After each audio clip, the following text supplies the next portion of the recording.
Everyone, my ex-wife has found her true calling, serving people who actually matter. The crystal glasses clinked like tiny bells across the private estate as Manhattan's elite celebrated deals worth millions. Serena Vale stood motionless beside the serving table, her trembling hands hidden beneath white gloves. No one noticed her. They saw only the uniform, crisp black and white, perfectly pressed. The bowed head, the silence. She was invisible, except to one man. Evan Caldwell raised his champagne glass, his tailored American suit catching the chandelier light as his eyes locked onto hers. Recognition, amusement, triumph. His lips curled into that familiar smirk, the one that once made her believe she was loved. Now it made her skin crawl. "Well, well," he announced loudly, drawing every gaze in the room. "Everyone, meet my ex-wife, Serena." He paused, savoring the moment. She's found her true calling, serving people who actually matter. What Evan didn't know, what no one knew, was that she wasn't here as a maid. She was here as a wife. It's a new year, and while others scroll past stories like this, you stayed. That means you care, you feel, you don't want to miss moments that remind us we're alive. So subscribe, join this family, and tell me where you're watching from. Your presence matters more than you think today. The wine bottle felt heavier than it should have. Serena Vale tilted it carefully, watching the deep crimson liquid cascade into crystal glasses that cost more than her first apartment's rent. Her hands remained steady through sheer force of will, a skill she had mastered long before tonight. Around her, Manhattan's elite laughed and clinked glasses, their designer gowns and tailored suits creating a sea of wealth she once believed she belonged to. The private estate gleamed with old money and new ambition. Chandeliers dripped light like liquid gold across marble floors. Nobody looked at her. She was furniture, background noise, a uniform moving between tables. The crisp black and white maid outfit erased everything she had ever been. Her Caribbean warmth, her intelligence, her dignity. Tonight, she existed only to serve. And that was exactly what she wanted them to believe. "More wine here," a woman demanded without glancing up. Serena poured, silent, invisible. She had perfected invisibility years ago, back when disappearing felt like survival rather than strategy. 6 years earlier, Serena had been someone else entirely. She remembered the first time Evan Caldwell looked at her. Really looked. They had met at a charity gala in Brooklyn, where she worked as an event coordinator and he attended as a rising real estate developer hungry for connections. "You're the most interesting person in this room," he had whispered, pulling her onto the dance floor without asking permission. "Everyone else is pretending. You're actually real." She had believed him. God, how she had believed him. Evan's charm operated like a blade wrapped in silk. He pursued her relentlessly, flowers delivered to her office, surprise dinners at restaurants she couldn't afford, weekend trips to places she had only seen in magazines. When he proposed after 8 months, Serena thought she had found her fairy tale. The Caribbean girl who had moved to America with nothing, who had worked 3 jobs through college, who had never quite belonged anywhere. She had finally been chosen. She didn't realize being chosen by Evan Caldwell meant being owned. The abuse never arrived screaming. It crept in slowly, disguised as concern. "That dress makes you look heavier, baby. I'm just being honest because I love you. Your accent gets stronger when you're nervous. Maybe speak less at these events? My colleagues thought you were the help last night. You should probably dress better."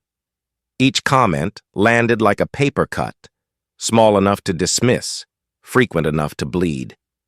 Serena learned to shrink herself. She stopped wearing bright colors, stopped laughing too loudly, stopped sharing opinions that Evan might find embarrassing. She became a shadow of the woman he had claimed to love. The first public humiliation happened at his company's Christmas party. Serena had made a joke about politics, something harmless, something she would have said freely before marriage. Evan's smile had frozen. "My wife sometimes forgets she's not at a Caribbean fish market," he announced to the table. "Forgive her." Laughter erupted around her. Serena sat paralyzed, her cheeks burning, as Evan's hand squeezed her thigh under the table, not in comfort, but in warning. That night, she cried in their bathroom while he slept peacefully. She told herself it was a mistake. He was stressed. He didn't mean it. She told herself lies for 4 more years. The divorce came without warning. Evan handed her papers over breakfast like he was passing the newspaper. His expression held nothing. No anger, no sadness, no guilt. "This isn't working for me anymore," he said simply. "Sign by Friday." No counseling, no conversation, no chance. Later, Serena learned he had been planning it for months. The Whisper campaign had already begun, colleagues and friends receiving carefully crafted stories about her instability, her emotional outbursts, her inability to handle success. By the time the divorce finalized, everyone had chosen sides. Money won, it always did. Serena left with her clothes, her dignity in tatters, and a settlement that barely covered 6 months of rent. She watched friends cross the street to avoid her, watched doors close that Evan's name had once opened. She questioned everything, her worth, her sanity, her right to exist in spaces she had fought so hard to enter. Some nights, she sat alone in her tiny apartment wondering if Evan was right. Maybe she wasn't built for his world. Maybe she was too much, too emotional, too Caribbean, too black, too everything he had slowly taught her to hate about herself. What Evan didn't know, what no one knew, was that Serena had already survived worse than this. And survival had a way of transforming into something far more dangerous than revenge. The laughter at the dinner table pulled her back to the present. "This is absolutely her," Evan was announcing, gesturing towards Serena with his champagne glass. His American suit probably cost more than her entire wardrobe once did. "My ex-wife, Serena Vale, she's helping out tonight." More laughter, sharper now. "Hard worker, though," he continued, winking at his guests. "Finally found something she's qualified for." Serena poured wine. She absorbed every word like poison entering her bloodstream, not because it hurt, but because she wanted to remember. Every insult, every smirk, every person who laughed at a woman they didn't know, she would remember all of it. The room buzzed with cruel amusement as Evan basked in his performance. His new girlfriend, younger, thinner, paler, giggled beside him. Then the main doors opened. Silence fell like a guillotine. Serena felt the shift in the room before she saw its cause. Guests straightened. Smiles vanished. Even Evan's confidence flickered. She looked up slowly. Across the room, a man stood in the doorway, tall, commanding, dressed in black that seemed to absorb the light around him. His eyes found hers immediately, and Serena lowered her gaze. Not in shame, in patience. Serena Vale vanished on a Tuesday. No goodbye letters, no forwarding address, no tearful airport farewells with friends who had already abandoned her. She simply ceased to exist. Her phone went dark first, then her social media accounts, deleted without explanation. Her apartment lease ended quietly, her belongings sold or donated to strangers who would never know the woman who once treasured them. The few people who noticed assumed she had finally broken completely. Evan probably celebrated, imagining her crawling back to the Caribbean in shame. Let them believe whatever they wanted. Serena boarded a one-way flight to Seoul with 2 suitcases and $12,000, everything she had left after the divorce. She chose Korea because nobody knew her there, because the language barrier would force her to rebuild from nothing, because starting over required burning everything familiar to ash. The first 3 months nearly destroyed her. Seoul moved too fast. The city pulsed with neon lights and rushing crowds that made New York feel sleepy by comparison. Signs she couldn't read. Conversations she couldn't follow. Social rules she constantly violated without understanding why. Serena rented a tiny apartment in a neighborhood where foreigners rarely ventured. Her window overlooked an alley where elderly women sold vegetables at dawn and teenagers smoked cigarettes at midnight. She was completely alone. The loneliness hit differently here. In America, isolation felt like punishment, proof that Evan's whisper campaign had worked. In Seoul, isolation became something else entirely. Freedom. Nobody expected anything from her. Nobody watched her fail. Nobody whispered about the woman who couldn't keep her successful husband happy. She could finally breathe. But breathing wasn't enough. She needed purpose. Serena found work as a private translator for international business clients, her English skills valuable despite her limited Korean. The pay was modest. The hours were long. The clients often treated her like furniture. She didn't mind. Being overlooked had become comfortable, expected, safe. Slowly, she learned to weaponize invisibility. She studied Korean obsessively, not just vocabulary, but cultural nuances that textbooks never taught. She watched how powerful people moved through rooms, how they commanded attention without demanding it, how silence could communicate more than speeches ever would. The woman who had once shrunk herself to please Evan now shrank herself deliberately, but this time she was watching, learning, waiting. She met Kang Min-jae on an unremarkable Wednesday. The meeting was professional, a translation job for a shipping company negotiating international contracts. Serena arrived early, prepared thoroughly, and spoke only when necessary. Min-jae sat at the head of the table, saying almost nothing throughout the 3-hour session. She noticed him immediately, not because of his looks, though his sharp jawline and intense eyes would have drawn attention anywhere, but because of his stillness. Everyone else in the room performed. They laughed too loudly, agreed too quickly, filled silences with nervous chatter. Min-jae simply observed. His presence bent the atmosphere without effort. When he finally spoke, a single question about contract terminology, the room fell silent instantly. After the meeting, Serena gathered her materials quickly. She had learned not to linger where she wasn't needed. You translated the liability clause incorrectly. His voice stopped her at the door, deep, calm, completely without accusation. Serena turned, heart hammering. Mistakes meant losing clients. Losing clients meant losing stability. The Korean term carries different implications, Min-jae continued, still seated. Your translation was technically accurate, but culturally wrong. She swallowed. I apologize, I'll review. I'm not criticizing. He studied her with unnerving focus. I'm curious why you noticed it yourself and said nothing. Serena froze. She had noticed. The phrasing had felt wrong the moment it left her mouth, but correcting herself would have drawn attention, would have made waves. Invisibility is easier, she admitted quietly. Something shifted in his expression. Not quite a smile, more like recognition. Easier isn't always smarter. He handed her a business card. Simple, elegant, just a name and phone number. I need a translator who notices things others miss. Someone who understands the value of silence. Serena took the card. She didn't know she was holding a key to an empire. Their relationship grew in shadows.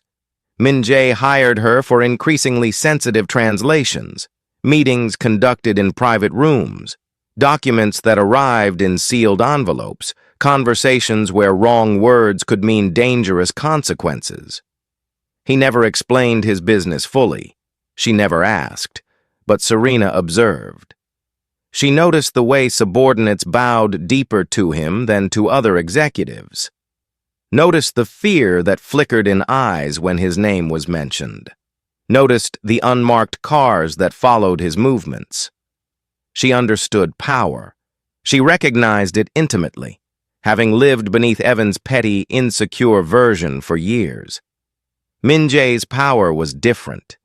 He never raised his voice, never belittled, never demanded worship. People obeyed him because crossing him meant consequences that went unspoken but universally understood. One evening, after a particularly long translation session, he asked her to stay. "Tell me about America." Serena stiffened. "There's nothing to tell.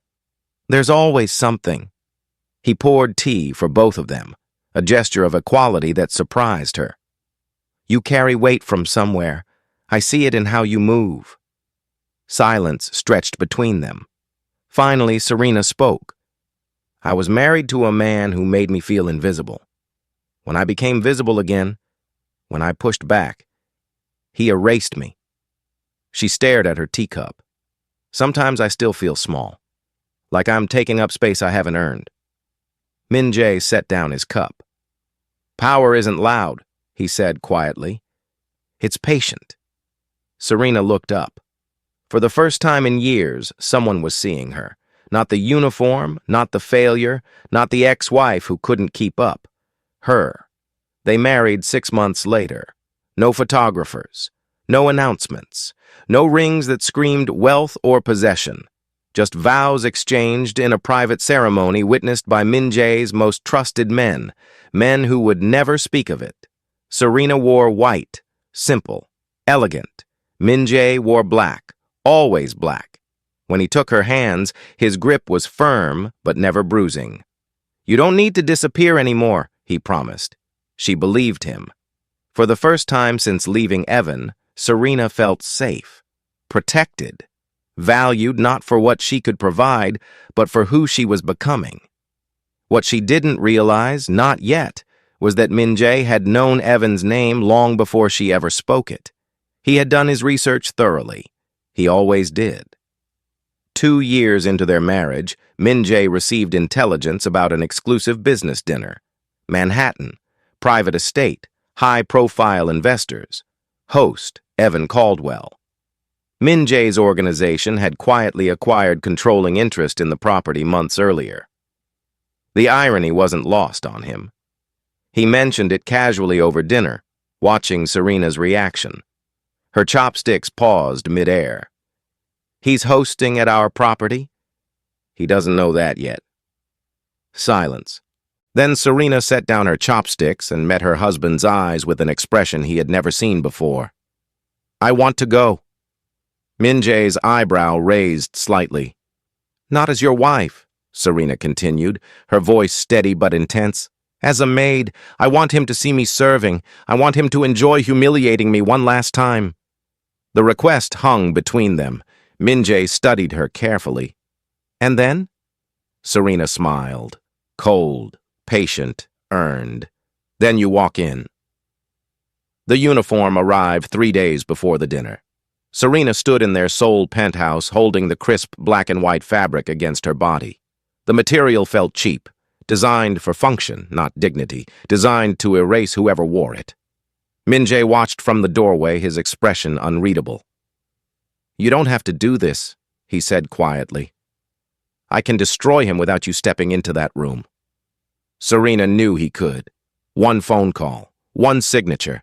Evan Caldwell's entire empire could crumble before breakfast. But that wasn't enough. "He needs to see my face," she replied, folding the uniform carefully. "He needs to believe he's won. Completely, absolutely, one final time." Min Jae crossed the room slowly, stopping behind her. His hands rested on her shoulders, steady, warm, grounding. "And if it hurts more than you expect?" Serena met his eyes in the mirror. "It won't hurt. Not anymore." She wasn't lying. The woman who had cried in bathroom stalls and questioned her worth had died somewhere over the Pacific Ocean. What remained was something harder, colder, patient. Min Jae studied her reflection for a long moment. Then he nodded. "I'll arrive at 9 o'clock. Not a minute earlier, not a minute later." Serena turned and kissed him softly. "Thank you for trusting me." I've always trusted you." His jaw tightened almost imperceptibly. It's him I don't trust myself around. The night before the dinner, Serena couldn't sleep. She lay in darkness, memories surfacing like bodies from deep water. Evan's hand squeezing her thigh under restaurant tables, the practiced smile she wore while dying inside. The Christmas party where he compared her to a fish market vendor, the baby she had wanted but he had refused, claiming she wasn't stable enough for motherhood. The morning he handed her divorce papers like grocery receipts. Each memory should have wounded her. Instead, they felt distant, archaeological, evidence of a woman who no longer existed. Serena rose before dawn and stood at the window, watching Seoul wake beneath her. She had crossed oceans to escape Evan Caldwell.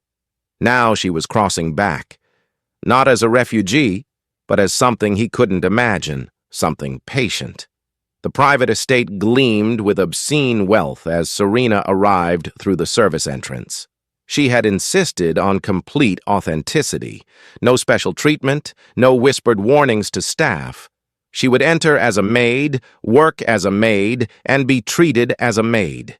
Min Jae's people had arranged everything discreetly. The catering company believed she was a last-minute hire.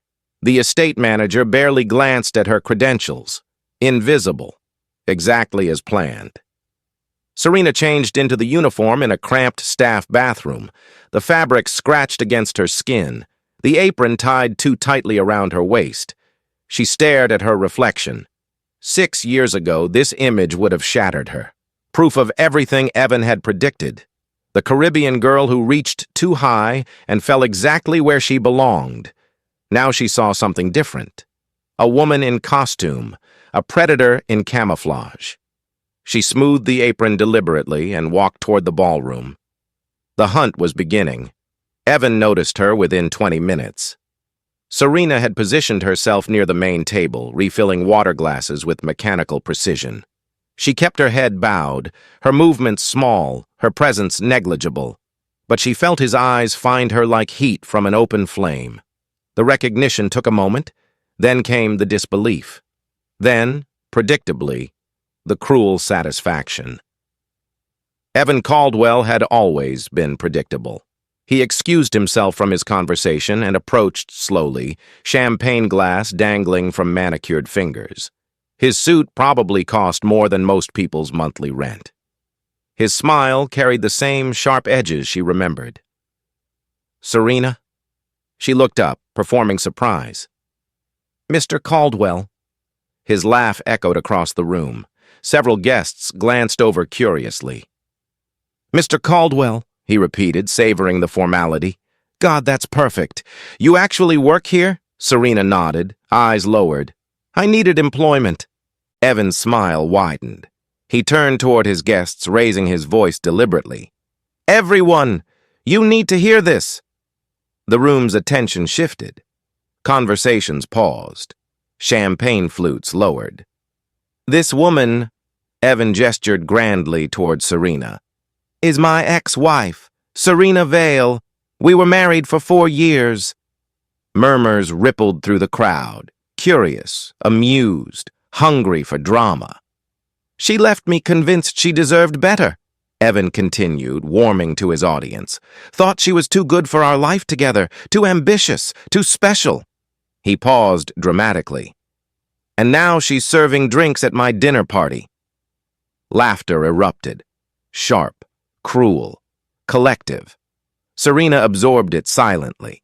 She remembered laughing at herself once, believing Evan's assessment that she was too emotional, too sensitive, too much.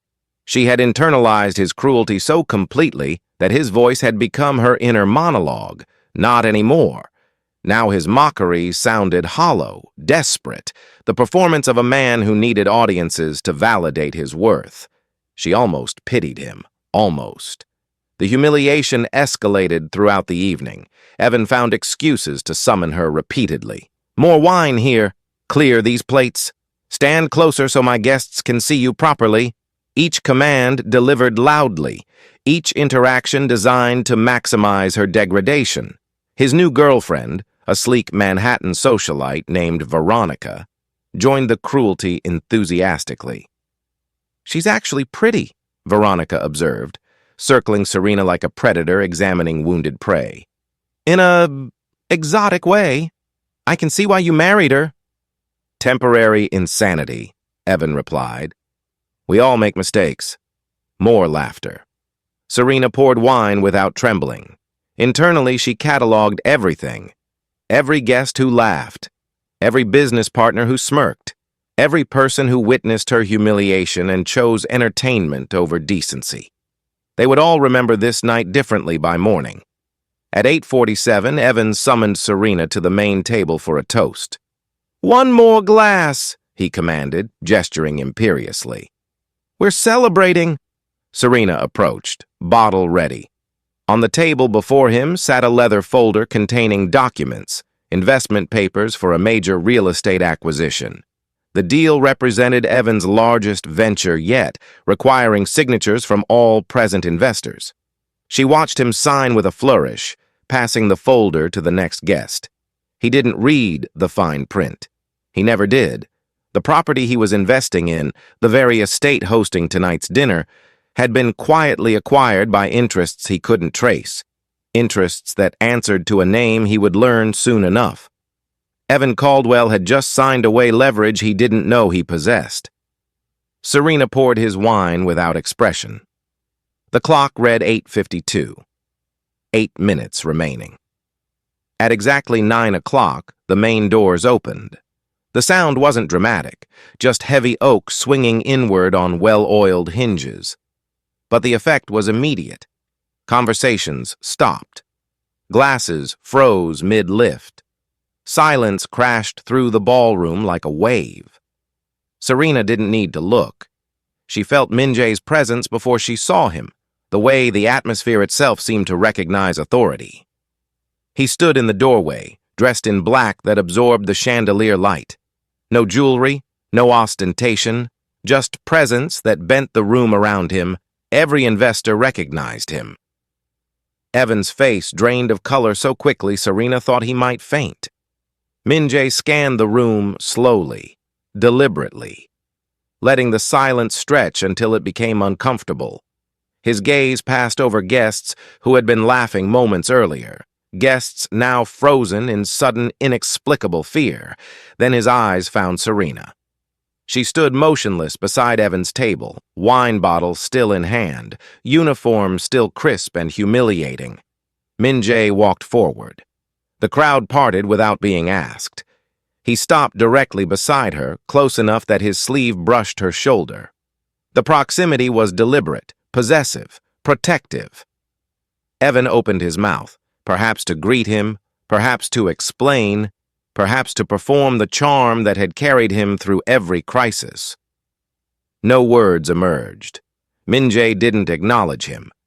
Instead, he turned to Serena with an expression that transformed from stone to something almost tender. "My wife." 2 words.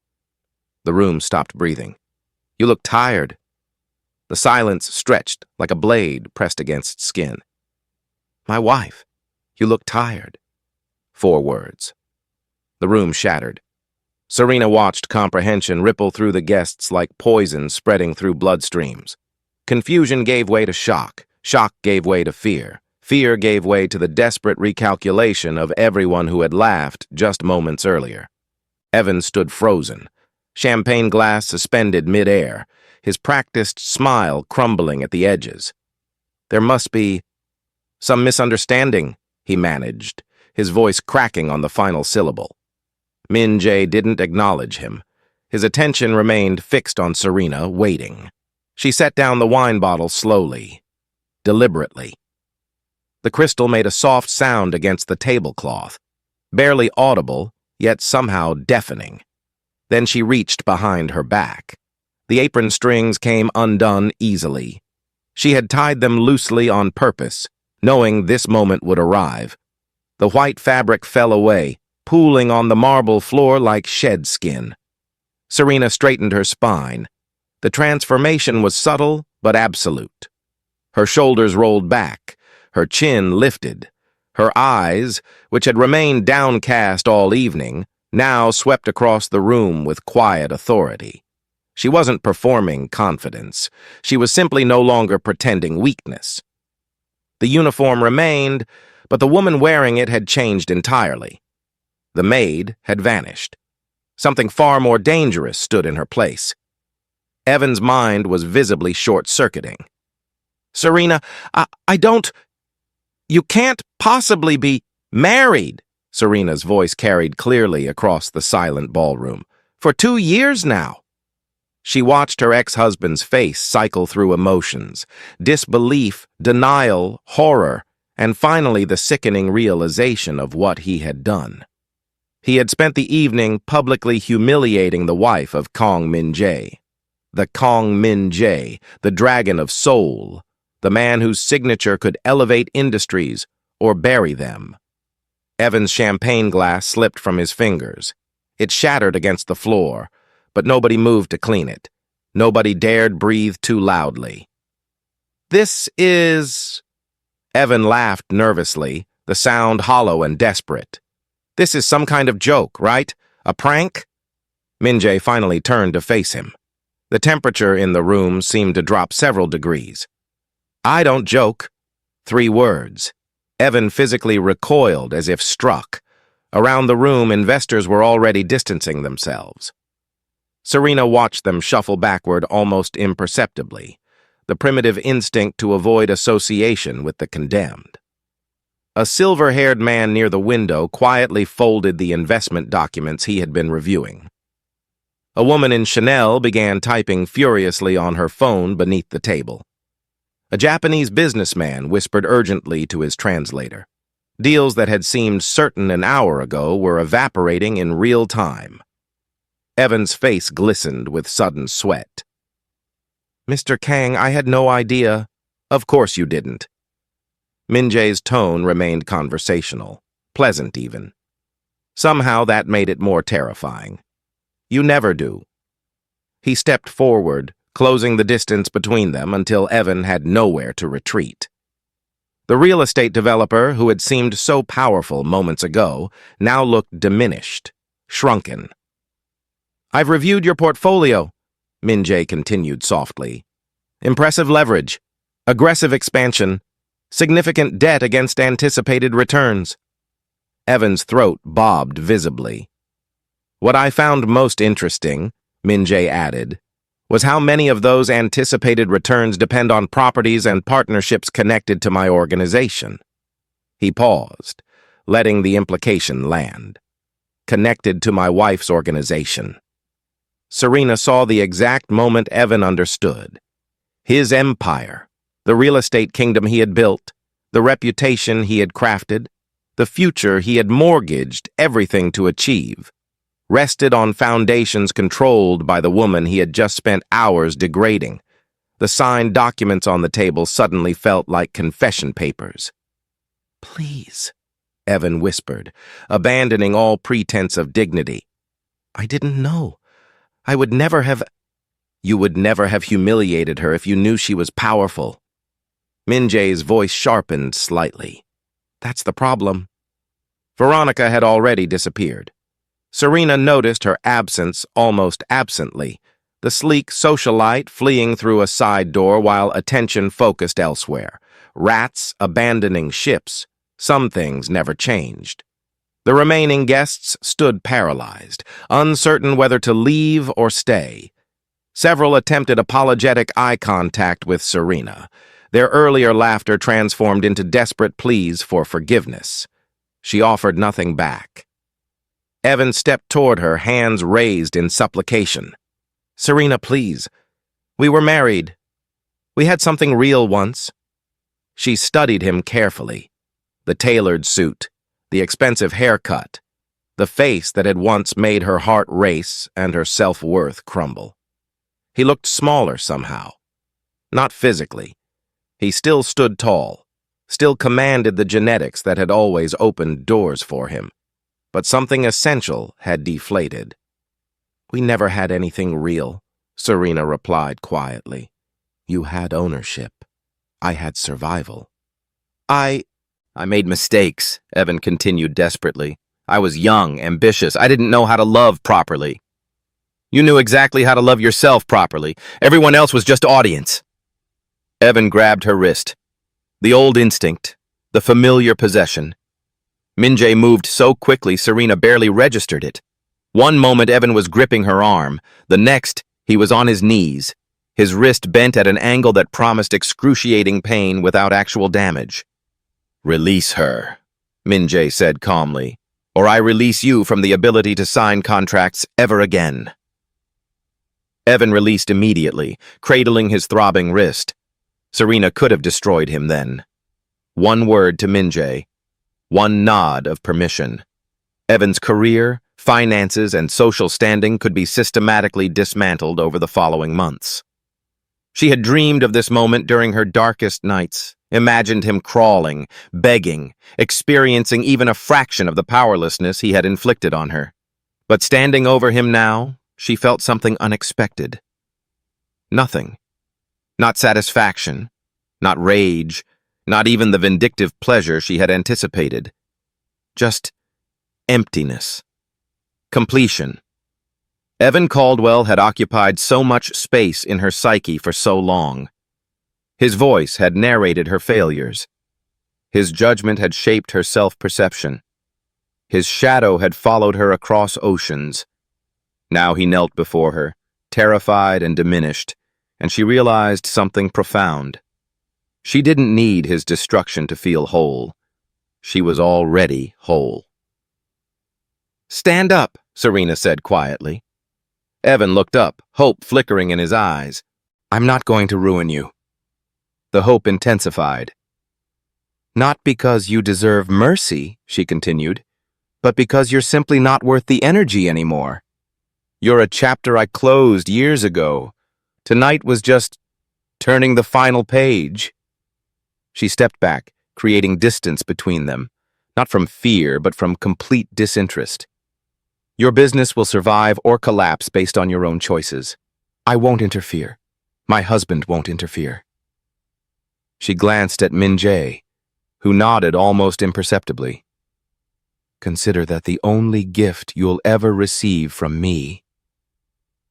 Evan remained on the floor, broken in ways that had nothing to do with physical pain. Minjae extended his hand to Serena, not pulling her toward him, not positioning himself in front of her protectively, simply offering partnership. She took it. They walked toward the exit together, side by side, equal in stride, equal in presence. The crowd parted silently, heads bowing slightly as they passed. At the doorway, Serena paused. She turned back one final time, surveying the room full of Manhattan's elite, people who had witnessed her humiliation and chosen entertainment over empathy. They couldn't meet her eyes now. "I used to believe I needed to belong in rooms like this," she said softly. "I used to shrink myself, hoping you'd make space for me." She smiled, genuine, peaceful, complete. "I don't need your space anymore. I built my own." Then she walked out. Behind her, Evan Caldwell remained on his knees, surrounded by investors who were already calculating how quickly they could distance themselves from him. The man who tried to erase her had become the smallest person in the room. "Thank you for staying till the end." Most people click away, but you didn't, and that means something. Don't disappear now. Subscribe, stay close this year, and keep walking with us through these stories. Comment, share, and tell me where you're watching from. Your voice matters more than you know today.